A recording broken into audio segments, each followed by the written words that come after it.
What's happening, everyone? Welcome back to the channel. Today we're going to be working on this project here at my job. This is a 1970 Cutlass convertible that's been LS swapped by another shop. The customer brought it in because the car's not running right. The car can't even do a burnout, and seems like the car's just running on 4 cylinders. Sorry for all the background noise. We got the swamps on out here in Vegas. 109-degree weather is no joke. So we got all the fans on right now. Swamps, trying to keep it cool as possible. Turn this one off so it doesn't make too much noise. But this is the LS1 swap that it has. This was all previously done by another shop, like I said. So the only thing we're going to be messing with is replacing the fuel system. And now once that's all done, we're going to also get the car tuned. That way the car could run better, because right now it's not running properly. So after further investigation, we found out that the injectors on the passenger side are not working. None of them are firing. Cracked the fuel line and found dirt coming out of the fuel rails, so we know that the fuel system is clogged.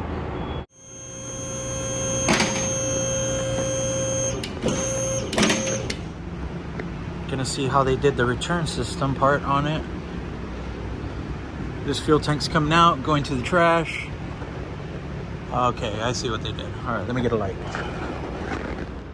All right, so that's what they did right here. They got a fuel filter with dual inlets for the feed and return.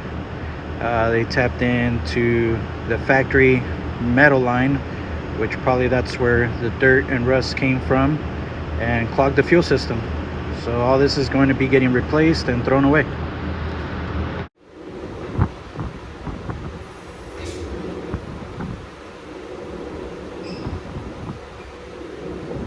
Got all of our new parts on the workbench, a bunch of automotive goodies. Got the regulator, got some fittings, got the fuel pressure gauge, fuel pump, fuel sending unit.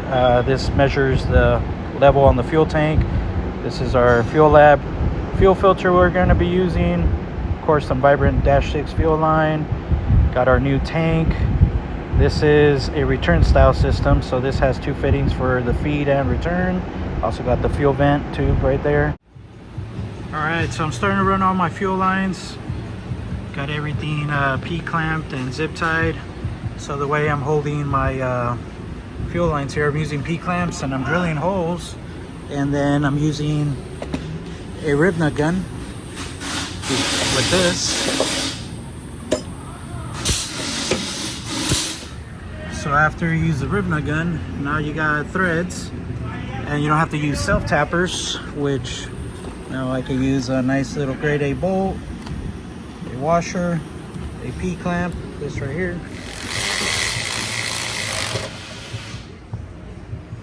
All right, got all the fuel lines all ran. Everything's nicely P-clamped. Use rib nuts to hold the fuel line so we have threads. So if we need to service something, we could remove the P-clamps to remove the fuel lines. So, all right, just got done assembling the fuel tank. We got our new fuel pump in there, got our fuel level sending unit in there, got our vent tubes all hooked up.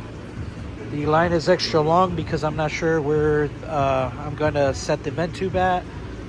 Got my wiring, got my ground and my sending unit wire. And then this is the power, so it's ready to go up. I already ran my, got my return, got my feed, got my power, everything's out the way, all P-clamped out the way. All right, we got the fuel tank up, got the fuel neck hooked up, got all of our fuel lines all plumbed. This is the vent tube right here, goes to this side, let's see if we get the light. And then, so that's the vent tube right there, the breather.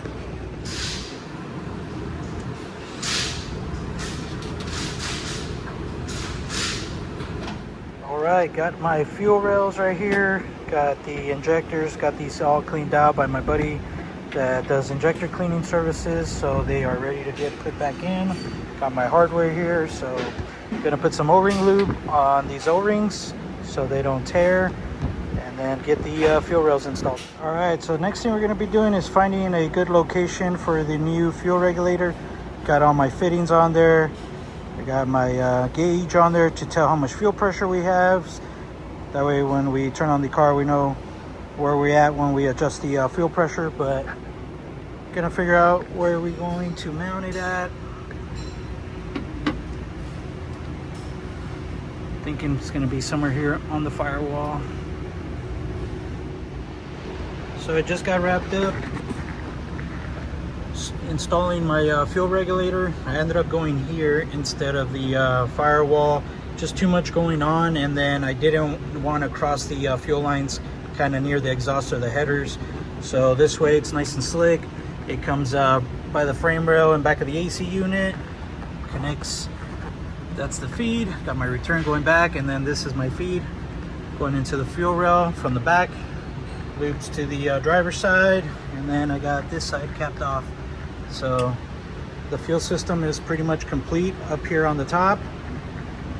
I got the fuel tank all wrapped up, fuel lines and everything's all P-clamped in the bottom. So next thing is going to be going to go get some gas and get this thing fired up. All right, just got done putting some gas. Let's get this thing started. All right. Got the Rucci forged steering wheel on this thing. Fired right up.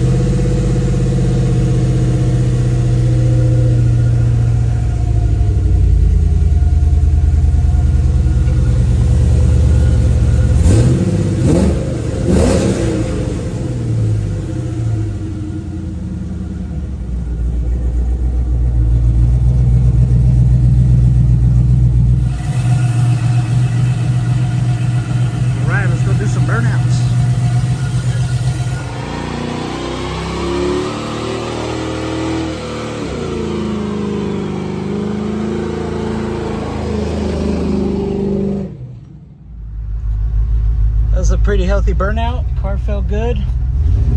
Car definitely feels better now.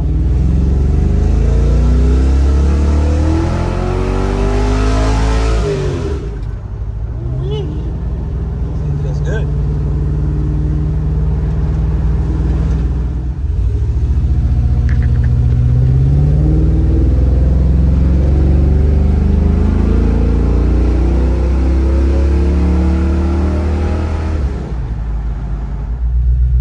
Customer should be really happy, man. When he brought it, car could step on it and car wouldn't move.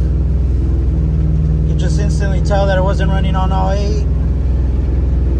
So car makes decent power now. You should be able to do some healthy burnouts, which that's what the customer stated. He said he wanted the car to do burnouts. Of course, it wasn't going to happen running on 4 cylinders due to 4 injectors not working, being clogged. Fuel system had dirt in it. But car feels solid now, so take it back to the shop, do a once over, and have the customer pick up his car. So he just got back from the drive. Overall, not too bad. The car's definitely running a lot better, especially running on all 8 cylinders. So a few of the other cars I've worked on. This is a 64.5 Mustang. This thing got fully restored as well. Then we got the twin turbo dunk that I didn't make a video of working on, but got pictures of it on my Instagram. This thing came out pretty dope too. Twin turbo deal. This thing actually runs pretty decent. Nice little cruiser.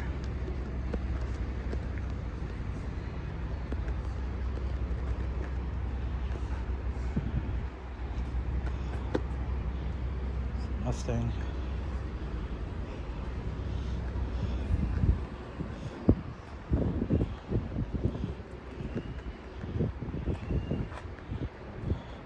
This thing's also pretty clean.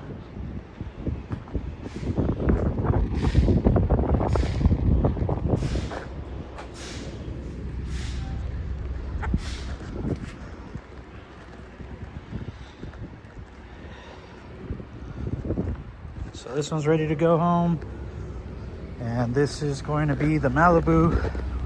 I'm going to be twin supercharging. It's getting Torque Storm superchargers on it. This is going to be the next car I'm going to be working on, so I'll be making a video of this build right here. So stay tuned for that one. Hope you guys enjoyed this video of some of the stuff I work on at work. Make sure you like, share, and subscribe. If you want to see more videos of some of these builds, leave a comment. Check you guys out on the next one.